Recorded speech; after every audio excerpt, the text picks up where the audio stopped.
வணக்கம். சமீபத்துல புதிய அரசாங்கம் பொறுப்பேற்றதும் முதலமைச்சர் ரொம்பவே முக்கியமான 3 திட்டங்கள்ல முதல் கையெழுத்திட்டு இருக்காரு. அந்த 3 திட்டங்கள் என்ன, அதோட இம்பாக்ட் எப்படி இருக்க போகுதுங்கிறத எந்த ஒரு அரசியல் சார்பும் இல்லாம ரொம்ப நியூட்ரலா இன்னைக்கு நாம டீகோட் பண்ண போறோம். இலவச மின்சாரம், பெண்களுக்கான பாதுகாப்பு, அப்புறம் டாஸ்மாக் கடைகள் மூடல். இந்த 3 விஷயங்களையும் துல்லியமா அலச போறோம். கவனமா கேளுங்க. சரி, நாம இன்னைக்கு என்னென்ன பார்க்க போறோம்னா, 1 புதிய மின்சார திட்டம், 2 இது யாருக்கு இலவசம் யாருக்கு கிடையாது, 3 சிங்கப்பெண் சிறப்பு படை, அப்புறம் 4 டாஸ்மாக் கடைகள் மூடல். வாங்க நேரா விஷயத்துக்கு போவோம். முதல்ல மக்கள் எல்லாரும் ரொம்பவே எதிர்பார்த்துட்டு இருந்த அந்த புதிய மின்சார திட்டம் பத்தி பாப்போம். இந்த 200 யூனிட் இலவசம்னு சொன்னதும் ஏகப்பட்ட எதிர்பார்ப்பு இல்லையா? இதோட பேசிக் ரூல் என்னன்னா, நம்ம ஊர்ல வழக்கமா 2 மாசத்துக்கு ஒரு தடவை தான் இபி ரீடிங் எடுப்பாங்க. சோ இந்த இலவசமும் அந்த 2 மாச கணக்கீட்டுல தான் வரும். ஆனா இங்க தான் ஒரு முக்கியமான ட்விஸ்ட் இருக்கு. அதுதான் அந்த 500 யூனிட் லிமிட். உங்களோட மொத்த 2 மாச கரண்ட் பில் 500 யூனிட்டுக்கு உள்ள இருந்தா மட்டும்தான் இந்த புது ஸ்கீமோட முழு பலனும் உங்களுக்கு கிடைக்கும். அப்போ யாருக்கெல்லாம் இது இலவசம், யாருக்கு கிடையாது? நிறைய பேருக்கு இருக்கிற இந்த குழப்பத்தை இப்போ கிளியர் பண்ணிரலாம். மக்கள் மத்தியில ஒரு பெரிய டவுட் இருக்கு. ஆல்ரெடி 100 யூனிட் ஃப்ரீயா இருக்கு, இப்ப புதுசா 200 யூனிட்டா, அப்ப மொத்தம் 300 யூனிட் ஃப்ரீயா அப்படின்னு. சிம்பிளா சொல்றேன் கேளுங்க. உதாரணத்துக்கு, ஒரு 2 மாசத்துல நீங்க 450 யூனிட் கரண்ட் யூஸ் பண்றீங்கன்னு வச்சுப்போம். இது 500க்கு குறைவா இருக்கிறதால உங்களோட முதல் 200 யூனிட் முற்றிலும் இலவசம். மீதி இருக்கிற 250 யூனிட்டுக்கு மட்டும் நீங்க காசு கட்டினா போதும். ஆனா இன்னொரு பக்கம், நீங்க 700 யூனிட் யூஸ் பண்ணிட்டீங்கன்னா, சாரி, நீங்க அந்த 500 யூனிட் எல்லையை தாண்டிட்டீங்க. அதனால புது திட்டம் உங்களுக்கு செட் ஆகாது. பழையபடி உங்களுக்கு முதல் 100 யூனிட் மட்டும்தான் ஃப்ரீ. மீதி இருக்கிற 600 யூனிட்டுக்கும் நீங்க கட்டாயம் பில் கட்டி தான் ஆகணும். இதுல எந்த குழப்பமும் இல்லைன்னு நினைக்கிறேன். இந்த ஒரு புது அப்டேட்டால கவர்மெண்ட்டுக்கு எவ்வளவு செலவாகும்னு கெஸ் பண்ண முடியுமா? கிட்டத்தட்ட 1730 கோடி ரூபாய். ஆமாங்க, வருஷத்துக்கு இவ்ளோ பெரிய தொகையை அரசாங்கம் இதுக்காக கூடுதல் செலவா ஏத்துக்க போறாங்க.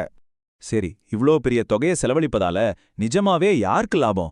டேட்டா என்ன சொல்லுதுன்னா, 2 மாசத்துக்கு 500 யூனிட்டுக்கு கம்மியா கரண்ட் யூஸ் பண்ற சுமார் 2.23 கோடி மக்கள் இதனால நேரடியா பயன்பெற போறாங்க.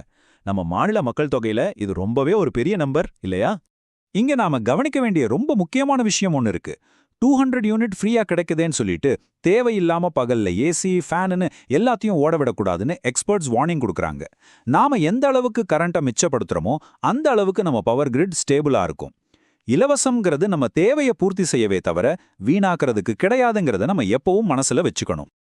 அடுத்ததா நாம பார்க்க போறது ரொம்பவே சிறப்பான ஒரு முன்னெடுப்பு. அதுதான் பெண்களுக்கான சிங்கப்பெண் சிறப்பு படை. சாதாரணமா சட்டம் ஒழுங்க பாதுகாக்க போலீஸ் இருந்தாலுமே இந்த படைக்குன்னு ஒரு தனிப்பட்ட மிஷன் இருக்கு. அது என்னன்னா, பொது இடங்கள்ல பொண்ணுங்களுக்கும் காலேஜ் மாணவிகளுக்கும் ஒரு பிரச்சனை நடந்த பிறகு ஆக்ஷன் எடுக்கிறத விட அந்த பிரச்சனை நடக்கிறதுக்கு முன்னாடியே தடுத்து நிறுத்துறது தான் இவங்களோட பிரைமரி டார்கெட். ரொம்பவும் ப்ரோ ஆக்டிவான ஒரு விஷயம் அது. இவங்க குறிப்பா எங்கெங்க களமிறக்கப்படுவாங்கன்னு பாருங்க. Railway station, bus stand, school, காலேஜ்னு பொண்ணுங்க அதிகமா நடமாடுற இடங்கள்ல தான் இவங்களோட கண்காணிப்பு இருக்கும்.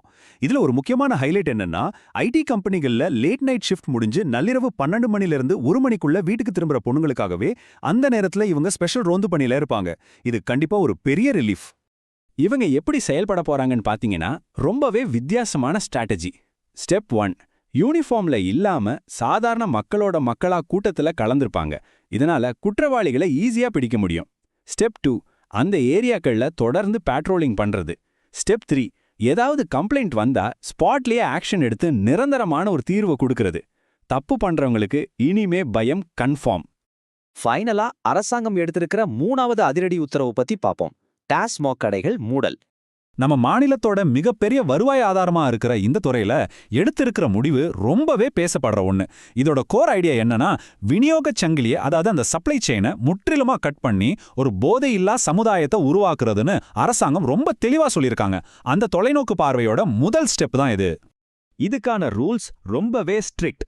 முதல்ல முக்கியமான பொது நிறுவனங்கள்ல இருந்து 500 மீட்டர் ரேடியஸ்குள்ள இருக்கிற டாஸ்மாக் கடைகளை ஐடென்டிஃபை பண்றது. 2வது, அப்படி லிஸ்ட் பண்ண கடைகளை அடுத்த 14 நாட்களுக்குள்ள, அதாவது சரியா 2 வாரத்துல நிரந்தரமா மூடுறது. எவ்வளோ ஃபாஸ்டான ஆக்ஷன்னு பாருங்க. இந்த உத்தரவு மூலமா எத்தனை கடைகள் மூடப்பட போகுது தெரியுமா? தமிழ்நாட்டுல மொத்தம் 4765 டாஸ்மாக் கடைகள் இயங்கிட்டு இருக்கு.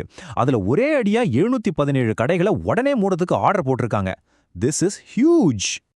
இந்த டேட்டால ரொம்ப இன்ட்ரெஸ்டிங்கான விஷயம் என்னன்னா, எந்தெந்த கடைகளை டார்கெட் பண்ணியிருக்காங்கன்னு பாருங்க. கோயில்கள் பக்கத்துல இருக்கிற 276 கடைகள், ஸ்கூல் காலேஜ் பக்கத்துல இருக்கிற 186 கடைகள், அப்புறம் பஸ் ஸ்டாண்ட் ஏரியாவில் இருக்கிற 255 கடைகள். இது சும்மா ரேண்டமா மூடினது கிடையாதுங்க, ரொம்பவே துல்லியமா பிளான் பண்ணி எடுத்திருக்கிற ஆக்ஷனுங்கிறது இதுல இருந்து தெரியுது. ஆனா இதுக்கு பின்னாடி ஒரு பெரிய எக்கனாமிக் இம்பாக்டும் இருக்கு. இந்த 717 கடைகளை மூடுறதால கவர்மெண்ட்டுக்கு ஒரு நாளைக்கு சுமார் 25லேருந்து 27 கோடி ரூபாய் வரைக்கும் வருவாய் இழப்பு வரும்னு எக்ஸ்பர்ட் சொல்றாங்க.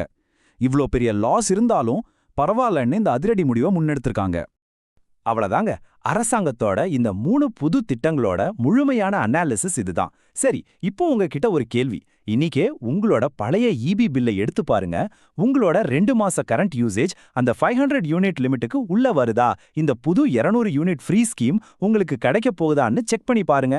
இது போல இன்னும் நிறைய விஷயங்களை ஆழமா தெரிஞ்சுக்க தொடர்ந்து இணைஞ்சிருங்க. இன்னொரு சுவாரஸ்யமான தலைப்போட உங்களை சந்திக்கிறேன்.